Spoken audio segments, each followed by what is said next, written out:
There's some good ones and there's some bad ones, and take it with a grain of salt. But when you're in fear of your life or you have an emergency, you're not going to go on Twitter and at Anderson Cooper. You're going to call the cops. Anderson, please. I think it's all about like the perspective of what you're used to, like because we at times export a lot of negative to the world. Like I remember in Ireland, they get drunk, but they don't get like American drunk. Like, no, yeah. You will never drinking culture. You will never see someone throwing up or like being like cursing out the bartender. They like no one. They're all happy drunk. But, like, you can tell who's an American tourist because he's in the streets swearing up and down, throwing up every 2 steps. Yeah.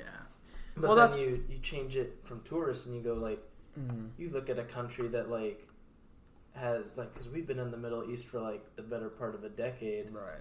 And Almost 2. Two. 2. Yeah. Yeah. All you know is, like, our planes, like, the American flag on a plane, carpet bombing, like, the horizon.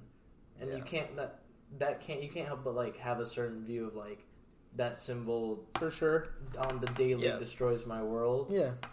And you can almost relate that back to cops. Like, yes, like some people are born into like gang affiliation, and so like like if you live in like the projects or the inner city, every day it's just cops in your neighborhood putting up yellow tape, cops in your neighborhood shooting someone, and yes, they're going after what we would call bad guys, but it's like, to someone, those bad guys, that's their family. Yeah. Right.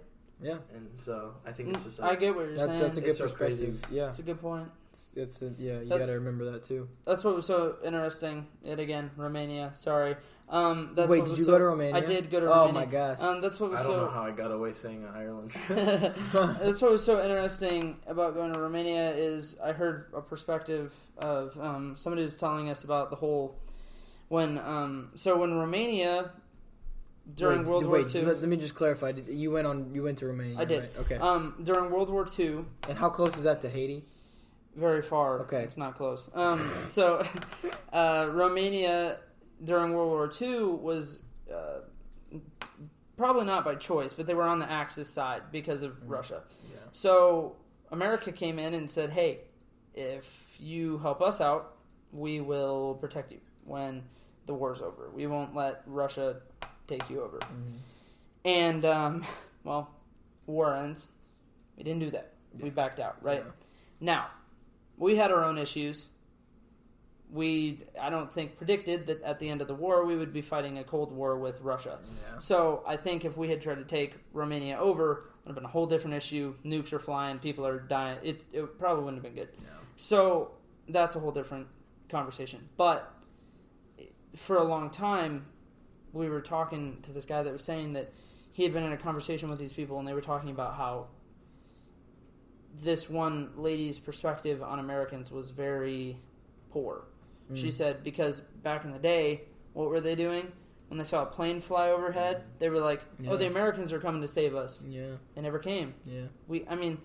Like I said, now we had our own things going on, but it's just kind of sad to see that we didn't back them up like we said we would. Yeah. And then you've got this. Now, the nation, when you come in and you're an American, you don't get glares or anything anymore. I mean, the people are very kind, and they definitely, I think, see what we're trying to do now and see certain things. But you do get, it was probably extremely hurtful for, the better part of, 60, 70 years to have this country that had promised you all these things just pull out. So I think we've made our own mistakes. It's important to understand that we're not perfect for sure.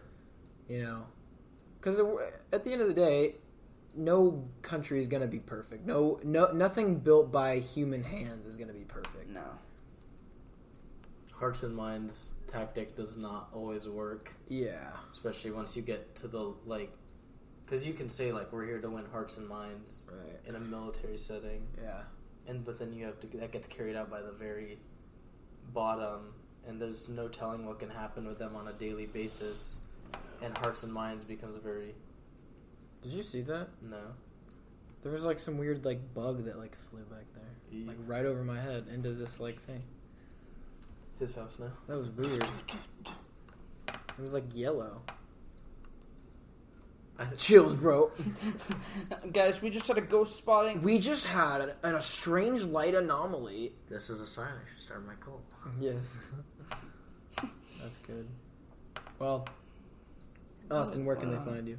Hotchkiss73 on Instagram is the best place to find me. Josh Pink, where can they find you? jpink19 on Instagram, and I don't have a YouTube channel, but Buff Coral, BuffCorrell.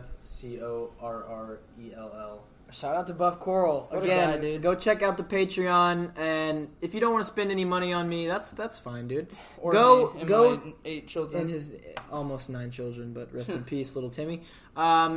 Go check out iTunes, Apple Podcasts. Go give us 5 stars and go tell me that you're pooping or something of the sort. And go check me out at King__Alex__ and on Twitter at AKingBoss99. Go follow the Throne Room on Instagram and Twitter. Do we have any last questions, comments, or concerns, gentlemen? If you speak Romanian, put change into the comment section, please. Right. Let me know what that stands for. And thanks so much for listening. Again, we're going to come back next week. We're back season 2 of the Throne Room. We're going to be right back into football season. Locked and loaded, ready to go. Whoop. Thanks so much for listening. Hope you have a great week.